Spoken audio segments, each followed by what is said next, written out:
Dunia itu ada saat kita berjumpa dengan kenikmatan, ada berjumpa lagi dengan tidak nikmat, ada bahagianya, senangnya, ada sedihnya, ada naiknya, ada turunnya. Itulah dunia. Tapi selalu nafsu kita ini menginginkan yang enaknya terus. Ketika tidak diberi tidak nyaman, berkeluh kesah. Tapi juga itulah manusia. Manusia ini berkeluh kesah. Dalam diri manusia ada dorongan, ada dua kekuatan yang mendorong kita. Ada yang disebut nasut, ada yang disebut lahut. Ya. Jadi dorongan lahut itu adalah dorongan kemanusiaan, manusiawi. Nah, pasti berhubungannya dengan yang bersifat jasmani, lahir, zahir, yang nampak, yang terlihat, itu nasut. Tapi ada kekuatan yang mendorong kita, lahut, ketuhanan, dorongan ilahiyah, yang selalu berkecenderungan kita ingin selalu mengabdi ibadah kepada Allah. Nah, dari dorongan, dua dorongan itu, maka yang luar biasa adalah ketika kita mampu menseimbangkan itu. Kalau terjadi ketidakseimbangan, maka itu yang menjadi bermasalah. Mesti ada yang tidak beres kalau ada masalah itu. Antara lain ketidakseimbangan di dalam hal apapun.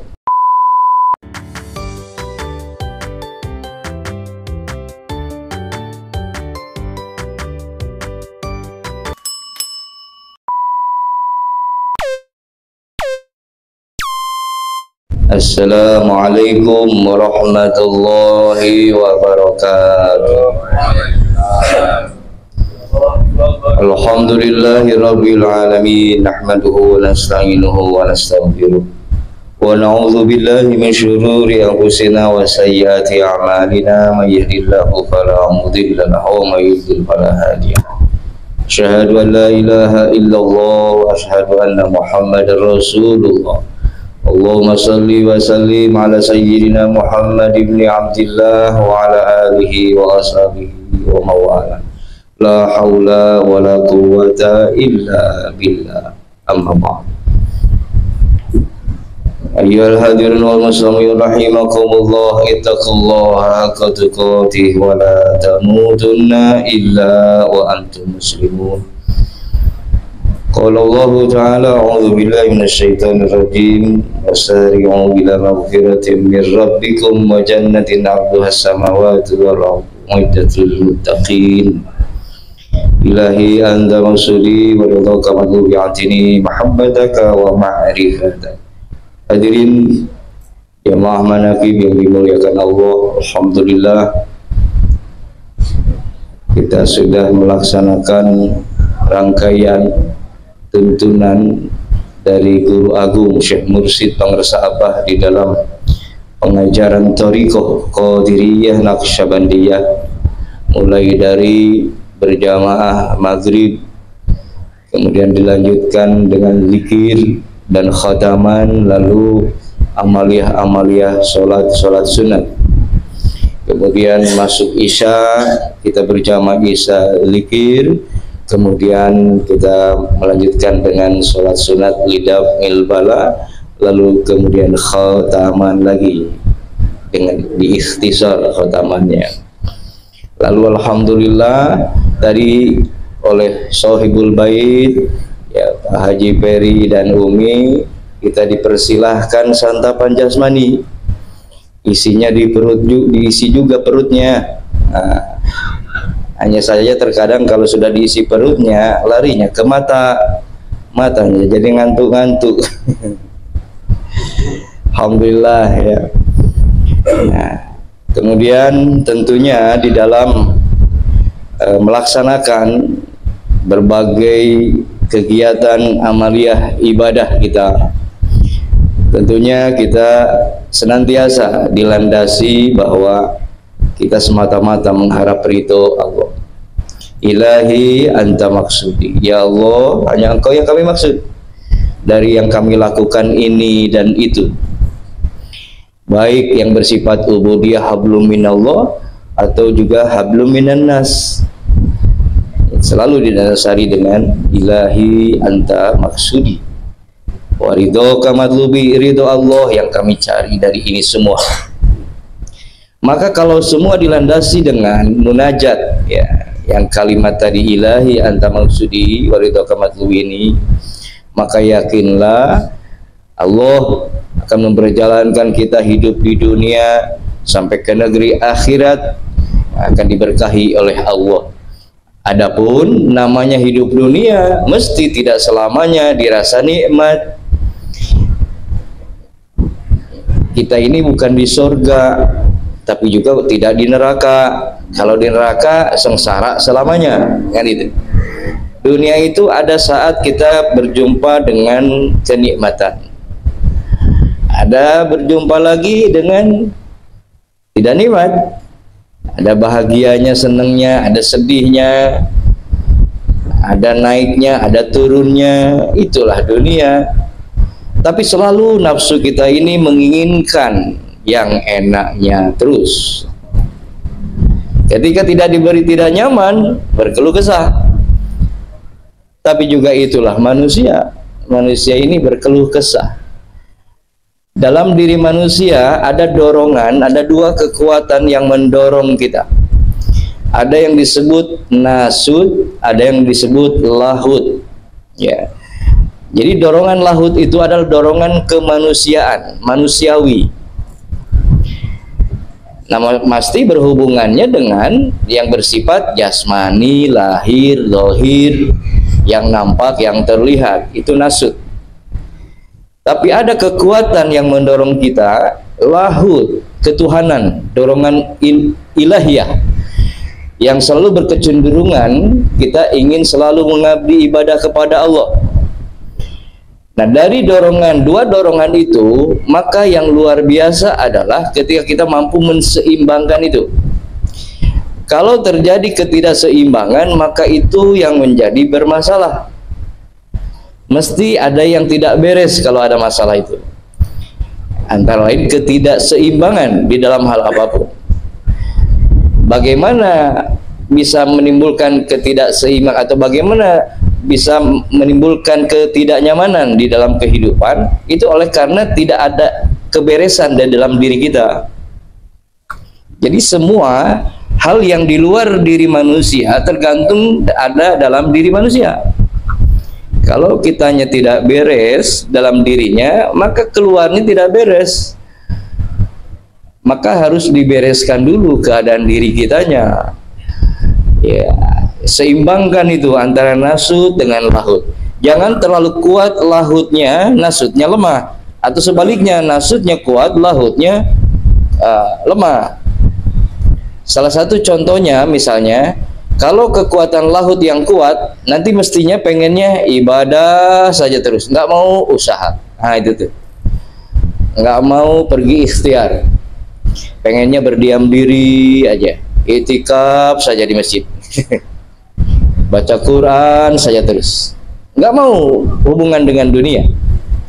Nah itu kekuatan lahud yang mendominasi. Pengennya yang dibayangi negeri akhirat saja. Sebaliknya kalau nasud yang dominan, ya udah pengennya waktu dihabiskan untuk dunia, sehingga ibadah jadinya sisa waktu. Karena sisa waktu, maka ketika melakukannya, karena sudah disibukkan dengan dunia, fisiknya capek, jadi sisa-sisanya tuh ibadahnya. Nah tadi saya di Segaya menyampaikan, coba sebulan sekali kita upayakan untuk manakib ini, siapkan betul fisiknya semua. Kalau bisa, kalau perlu seharian itu nggak perlu ke ladang saja, gitu ya. Karena kalau urusan ladang kan kita yang punya, misalnya ya, bisa kita atur lah. Beda dengan pekerja pegawai yang diatur oleh aturan negara. Tanbi juga mengajarkan agama dan negara ya, kecuali kalau hari libur. Gitu. Jadi jangan juga karena misalnya ini lalu kita wah boloslah kerja nggak apa-apa, toh itu mah dunia, saya pengen akhirat, yang nggak gitu juga diterabas begitu gitu. Tetap ada keseimbangan. Nah inilah yang nanti masuk pada amanah dalam tanbih itu agar kita berhati-hati dalam segala hal, jangan sampai berbuat yang bertentangan dengan aturan agama dan negara. Itu artinya seimbang. Negara mengatur zahir lahir hidup kita, hajat hidup dunia kita. Agama mengatur untuk bekal kita dunia dan akhirat, kan begitu. Ya, nah makanya supaya tercipta keseimbangan pada diri kita antara nasut dan lahut, antara ego dan super ego. Nah, jadi ada ego, kalau ego lebih dominan nanti dengan pikiran. Kalau super ego kolbu urusannya. Jadi antara pikir dan kolbu, antara pikir dan zikir nantinya. Nah, itu perlu dilatih. Nggak bisa juga ya begitu saja. Harus ada upaya latihan. Nah, latihan ini riyadoh. Jadi istilah riyadoh ini istilah latihan. Ada kalau misalkan latihan fisik, berarti kita unsurnya jismani, olah jismani. Tapi kalau riyadoh yang berhubungan dengan ruhani, maka disebutnya olah ruhani, kan gitu ya. Ada olah jismani, ada olah ruhani. Nah, tapi untuk bisa mengolah semua itu perlu ada pelatihnya. Nggak bisa juga tanpa pelatih. Sekalipun misalnya sudah jelas menunya, sudah jelas tata caranya, ada step by stepnya, sudah dijelaskan, tetap kita perlu ada pelatih yang langsung membimbing latihan kita. Jadi di dalam hal apapun, ya. Dan harus orang yang betul-betul mahir, ahli di bidangnya. Jangan juga sekedar tahu, tapi tidak mahir gitu ya. Jadi harus betul-betul sempurna nih antara pengetahuannya dengan pengalamannya dengan skill, kemampuan, kemahirannya. Terlebih bicaranya bimbingan ruhani. Ini jangan sembarang kalau kita mencari pembimbing ini, pembimbing ruhani ini. Jadi harus membimbing yang betul-betul beliau mendapatkan mandat, beliau mendapatkan legalitas dari pelatih sebelumnya. Ya, dan terus saja ada isnad, ada sanadnya. Ya. Nah, ketika kita mendapatkan dari orang yang ahlinya, maka pasti berkualitas, gitu. Maka pasti ada pengakuan, ada legitimasi, ada stempel, ya, yang itu melekat nanti. Ya. Nah, oleh karenanya bersyukur kita secara ruhiyah, secara ruhani, kita melalui talqin dzikir kita dipertemukan dengan pembimbing, ya, yang disebut mursyid. Dan sampai sekarang beliau membimbing kita. Karena kalau urusan ruhani jangan disamakan dengan jismani, jangan disamakan dengan syariat. Dalam hadis syariat itu perkara-perkara lahiriah, zahiriah. Yang penting untuk urusan pembimbingan ini cukup kita yakinkan bahwa sampai sekarang pengaruh sahabat Syekh Ahmad Sahibullah Fatajul Arifin radhiyallahu anhu tetap membimbing kita sampai dengan detik ini. Dan majelis manaqib, majelis di mana dihadiri oleh sultan aulia, oleh para aulia pun guru kita hadir. Oke, ya. Hanya kita saja yang dia bisa melihatnya. Makanya dijaga adab manaqib ini dari mulai dibuka, ya, dari awal tadi dikumenangkan Bani Hashimnya, terus saja sampai nanti dengan Bani Hashim lagi, ya, kita dengan khidmah. Karena hadirnya para aulia, para arwah al-muqaddasah, gitu ya, di majlis manaqib ini membawa keberkahan untuk kita semua. Ya, berlimpah karomah, ya, untuk kita. Dan itu harus diyakinkan. Kita harus yakin akan itu. Karena nanti akan kembali apakah kita yakin atau tidak. Ya, kalau kita meragukan, ya salah kita. Gara-gara ragu akhirnya nggak kebagian tuh. Tapi kalau kita tetap dengan keyakinannya, ya, insya Allah, ya. Nah, jadi teruslah diamalkan dzikir ini dengan penuh harapan, ya. bahwa kita selalu diberjalankan dengan ridho Allah. Dan dua zikir sebagai kunci jahar dan khofi, ya. Jadi zikir jahar, zikir khofi, yang nantinya zikir ini kalau sudah kesir gitu ya, nah maka nanti sudah lagi bukan huruf, bukan suara, bukan ucapan, bukan gitu ya. Kalau sudah sir, tapi dengan dua berjalan zikir jahar khofi, nanti sirnya gurulah nanti yang mengantarkan. Yang penting istiqomahkan itu, jaga itu, terus dilatihkan, latihkan. Jangan berputus asa di dalam latihannya. Ya silakan, cara untuk melatihkan pakai alat bantunya silakan masing-masing dengan segala kemampuan. Mampunya baru segini, ya sudah pasrahkan kembali pada Allah. Yang penting sudah diupayakan. Wa idza azamta fatawakkal 'ala Allah. Ketika kita sudah berusaha bersungguh-sungguh mengupayakan, lalu baru diberi kemampuan yang ala kadarnya misalnya, tapi kita sudah bersungguh-sungguh, nah nanti urusan yang lain urusan mursyid. Itulah enaknya ya ketika kita mendapatkan seorang pembimbing yang bertanggung jawab. Jadi beliau itu Masya Allah luar biasa mempertanggungjawabkan apa yang disampaikan pengajaran ini. Dan itulah setiap tariqah, setiap mursyid, mereka mempertanggungjawabkan masing-masing terhadap para jamaahnya, para pengamalnya, yang semuanya dibawa, dihantarkan untuk sampai kepada Allah.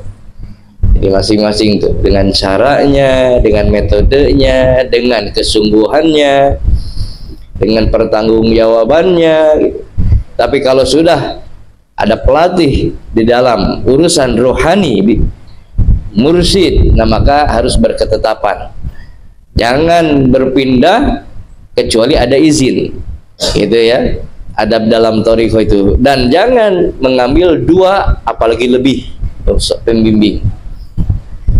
Nah, kalau masalah pelatih itu dalam hal jismani juga kan begitu. Ketika sudah ada pelatihnya, ya sudah ikuti saja instruksinya. Nanti ada lagi pelatih, ada dua yang berbeda, bingung nanti. Instruksi ini dengan instruksi sini bisa sama, bisa beda. Ketika sama masih mending, ketika beda kerepotan. Akhirnya kita kebingungan harus ngambil instruksi yang mana ini. Tapi ketika sudah berketetapan, nanti pelatih yang ini yang bertanggung jawab.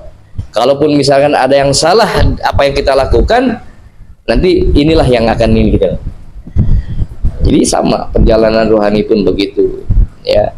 Nah bersyukurnya lagi kita ada di dalam pengajaran thariqahnya yang tabarruk ya.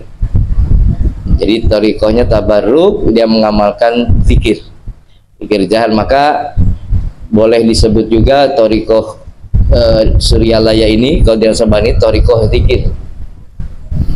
Itu jadi yang langsung diberikannya kuncinya zikir ini. Gitu.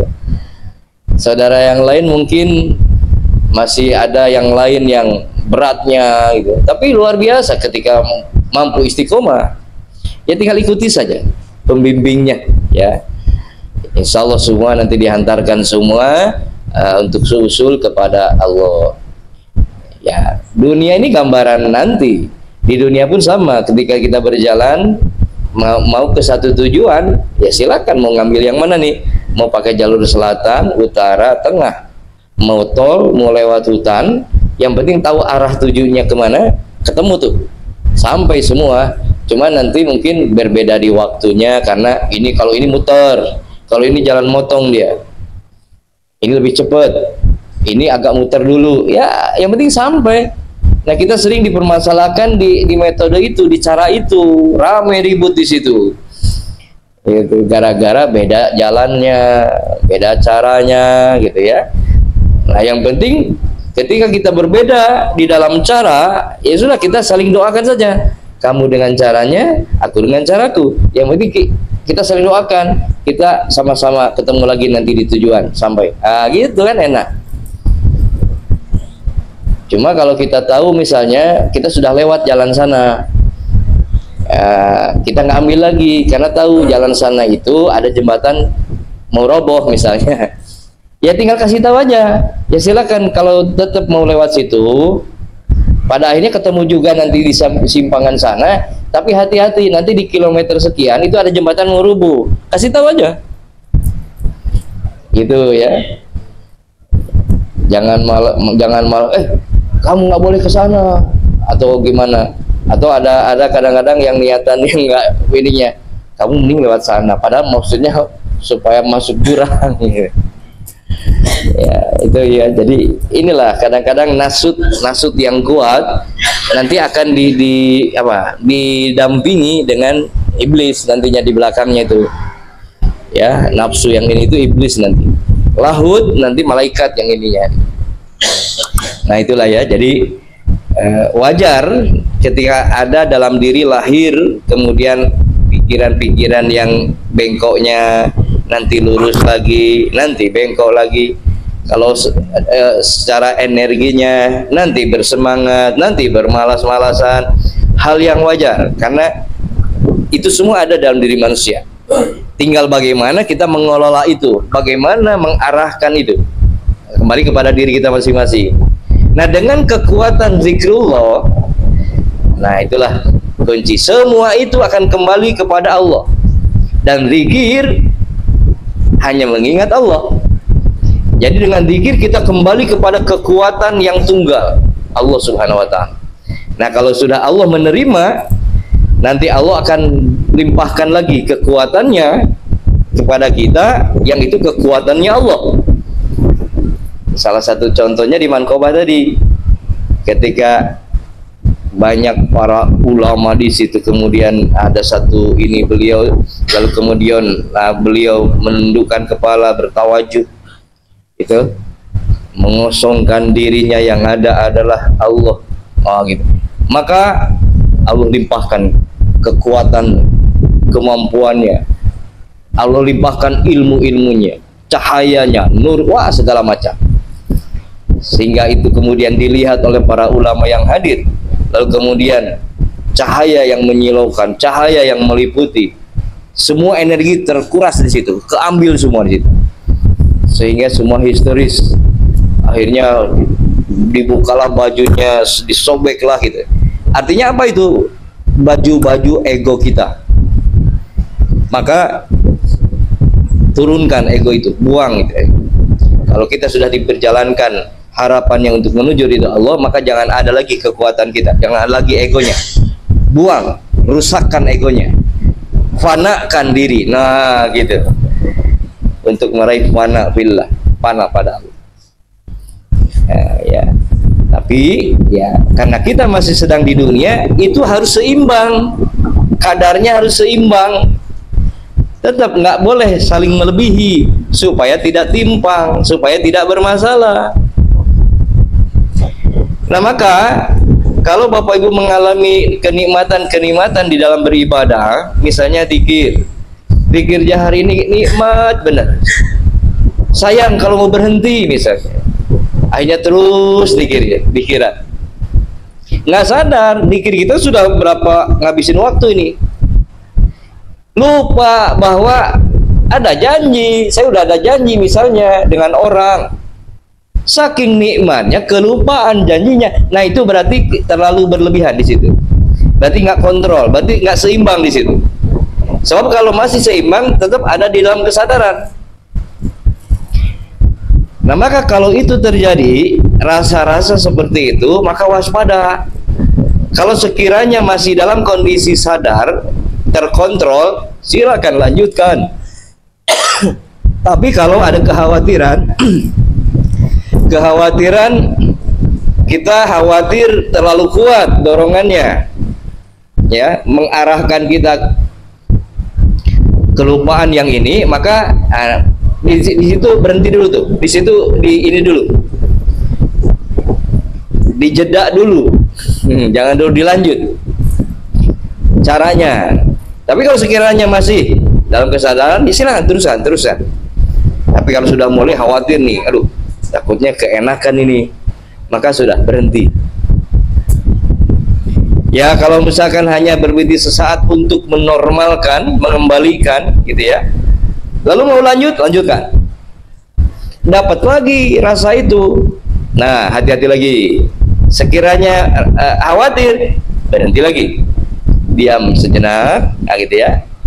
Udah gitu, sekiranya sudah situasinya normal, lanjut lagi. Nah, kalau sudah ketiga kali begitu, jangan dilanjut lagi, sudah sayyiduna, selesai.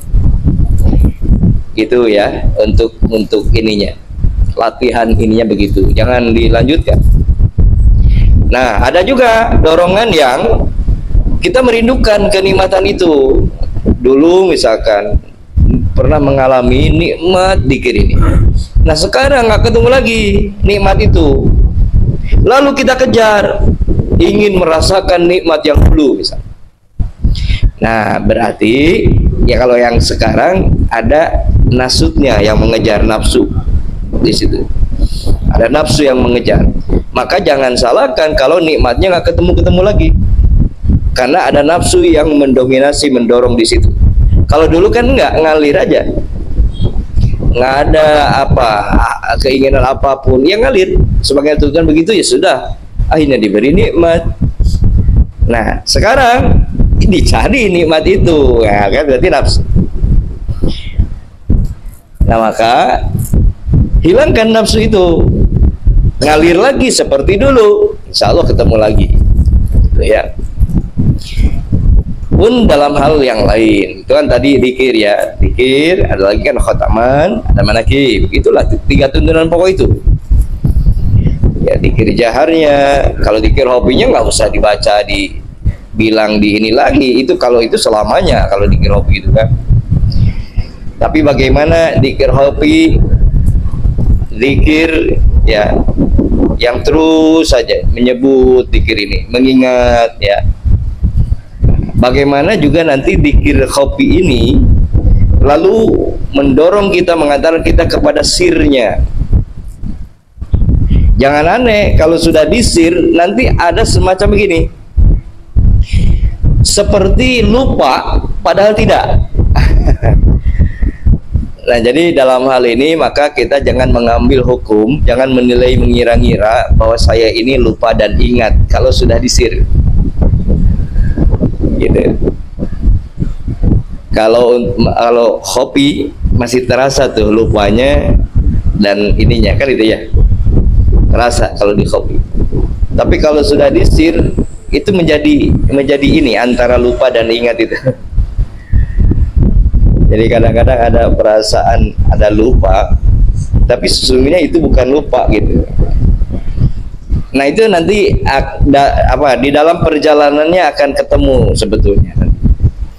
Jadi kalau sudah di sir ini memang sulit untuk digambarkan, sulit untuk dijelaskan, sulit dibuat kalimat. Kata-katanya seperti apa, sulit. Kalau masih bisa disebutkan, digambarkan, maka itu rasanya masih di permukaan, bukan rasa yang sebenarnya. Kalau masih bisa disebut, dinyatakan, digambarkan, itu rasanya masih rasa di permukaan, bukan rasa yang sebenarnya. Kalau sudah rasa yang sebenarnya, nggak bisa lagi digambarkan, dijelaskan.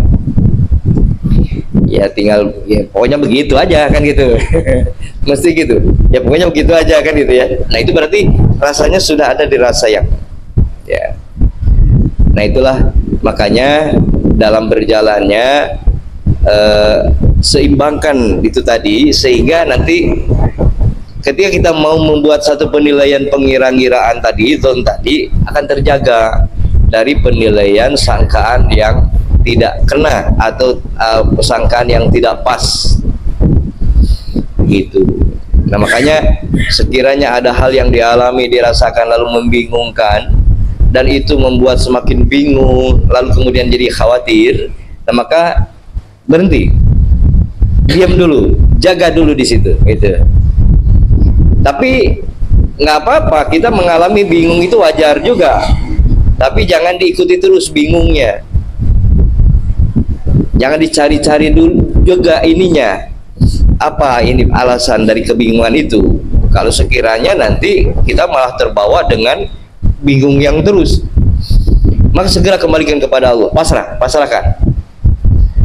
Nanti dengan itulah akan ada jawaban sebetulnya dari kebingungan itu dalam hal apapun ya. Makanya berhati-hatilah dalam segala hal, terlebih berjalannya rohani kita, pembekalan rohani ini.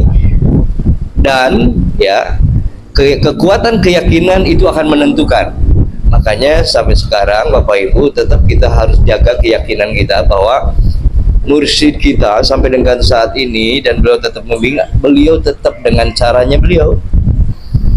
Sekalipun beliau sudah pindah alam di alam barzah, sampai nanti Allah mentakdirkan berkehendak, nanti kita tidak tahu ya. Pokoknya teruslah berketetapan itu. Jangan lantas kita meragukan, lalu kemudian gara-gara ada yang ngasih masukan inilah, ilmu inilah, macam-macam, lalu terganggu. Akhirnya karena terganggu, ragu, mencarilah mursyid lain. Gitu. Ada pemahaman yang pernah juga rame dibahas tentang mursyid hayy, mursyid hayyun, artinya mursyid yang hidup. Gitu. Ya, secara syariat, secara zahir memang perlu ada sosok yang ada, yang dilihat, yang bisa didengar bicaranya. Yang kalau berwasiat kita dengarkan, mulutnya terlihat, kan gitu. Secara zahir, secara syariat memang perlu. Tapi kalau itu hanya satu-satunya yang diperlukan, nggak ada yang lain, nah ini yang harus dipertanyakan. Lagi-lagi kalau berbicara jismani syariat seperti itu, tapi ini urusannya urusan bukan hanya jasmani lahir tapi ruhani. Artinya kalau sudah ada di wilayah di luar syariat, di luar yang nampak, nah mesti harus dibedakan pemahamannya. Jangan harus sama, bahwa bimbingan saya enggak tuh, merasa dibimbing Abah tuh sekarang enggak pernah mimpi gitu. Bukan harus mimpi gitu, bimbingan itu. Atau pernah dengar tiba-tiba ada suara yang terdengar, itu suara Abah, lalu itu merasa dibimbing dengan begitu. Bukan seperti itu. Yakinlah hadirin, ketika kita masih dengan semangat ingin mengamalkan tuntunan beliau, ya, ini bimbingan beliau, ini gerak beliau, kalbu kita digenggam beliau, diurus beliau dan digerakkan. Hadir kita di majlis manaqib, ini bimbingan beliau. Itu ya. Ya kalau kekeh kita harus cari mursyid yang hayy tadi, ya jangan disalahkan lah ya. Nggak apa-apa, masing-masing saja sudah. Cuma ya kalau saya boleh menyebutnya, kalau kekeh harus ada sosok yang begini mursyid hayy, ibarat anak kecil yang ingin selalu dimanjakan gitu aja. Kalau sudah dewasa kan bukan begitu, nggak perlu lagi ada ini. Yang penting apa yang pernah secara zahirnya dilisankan, didengar, dicamkan, sampai sekarang ingat, nah itu kan. Kalau anak kecil kan pengennya disuapin, dimanjain, yang gitu ya. Dengan tuntunan zikir jahat, zikir hobi, hotan manaqib ini, kita ini sebetulnya dilatih ya, dijadikan guru sebagai murid-murid yang cerdas sebetulnya. Jadi bukan lagi anak kecil, bukan lagi kalau bahasa yang sering disampaikan anak PAUD katanya gitu ya. Bukan, kita ini oleh guru kita untuk mandiri, dewasa, termasuk dewasa di dalam mengambil pikiran, pemahaman, keyakinan, gitu ya. Jadi dan tidak tergoyahkan. Nah maka maklumat beliau yang terakhir, mu'tasimu bihablillah, itu dicamkan. Makanya itu selalu saja dimasukkan di dalam setiap doa ya. Di akhir doa kita ini kan wa'tasimu bihablillah. Itu untuk mengingatkan kita semua bahwa kita harus berketetapan dengan keteguhan kita, berpegang teguh. Berpegang teguh itu kuatkan keyakinan kita yang dulu sampai sekarang nggak berubah, bertahan gitu. Bahkan kalau bisa semakin kuat. Karena sepeninggal beliau, ini saatnya kita membuktikan bahwa kita ini benar-benar pengamal thariqah, bahwa kita benar-benar murid dari Pangeran Abah Anom ini. saatnya kita membuktikannya. Kalau dulu kan masih ada beliau, masih kadang-kadang kita ya karena ada beliau cari-cari perhatian lah supaya kan gitu ya, supaya apa ABS kadang-kadang asal bapak senang istilahnya. Kalau ada orangnya kan masih begitu tuh. Kalau kita berjumpa beliau, betul kita jaga bener, adab kita dijaga. Sudah jauh dari beliau adabnya jadi nggak lagi gitu kan. Nah padahal konsep Robito itu antara ketemu langsung dengan beliau, rasa itu tetap mengiringi rasa kita ketika tidak dengan beliau.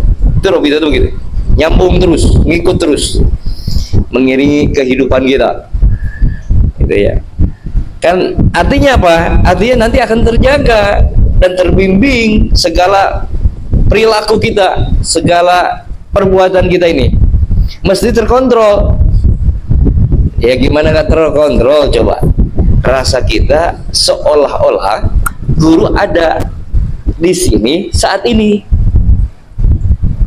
Orang waktu beliau masih ada aja, ketika ketemu beliau kan, waduh dijaga bener, takut salah kan gitu. Terjaga semua karena ada beliau kan gitu. Nah di sini beliau nggak ada, tapi mampu merasakan beliau ada. Itu luar biasa. Nah Robito itu tuh sambungan itu ada terus, rasa itu. Sekalipun nanti di dalam bentuk ininya bisa berbeda-beda, bisa berubah-ubah keadaannya misalnya ya. Tapi yang penting apapun, yang penting rasanya, rasa hubungannya terhubung inilah. Dan beliau lah nanti yang akan mengantarkan kita menjadi seorang muhsin, muslim, mukmin, muhsin kan. Islam, iman, ihsan. Ketika kita melaksanakan syariat Islam dengan sungguh-sungguh dan sesuai tuntunan syariat, maka kita menjadi seorang muslim yang sesungguhnya. Ketika kita punya keyakinan yang kuat, yang benar, ya, melaksanakan rukun imannya, maka kita menjadi mukmin. Nah, yang satu lagi, ketika kita mampu merasakan diri dalam setiap perilaku keseharian kita, kita rasa dilihat Allah, maka jadilah muhsin. Kalau sudah muhsin, nggak ada lagi, nggak akan berani lagi kita melakukan pelanggaran. Untuk lalai saja nggak akan berani. Itu bisa dipastikan tuh. Kalau muhsin, kalau ihsannya melekat, nggak akan. Untuk lalai saja nggak akan. Mesti dengan bersiap siaga terus untuk ibadah.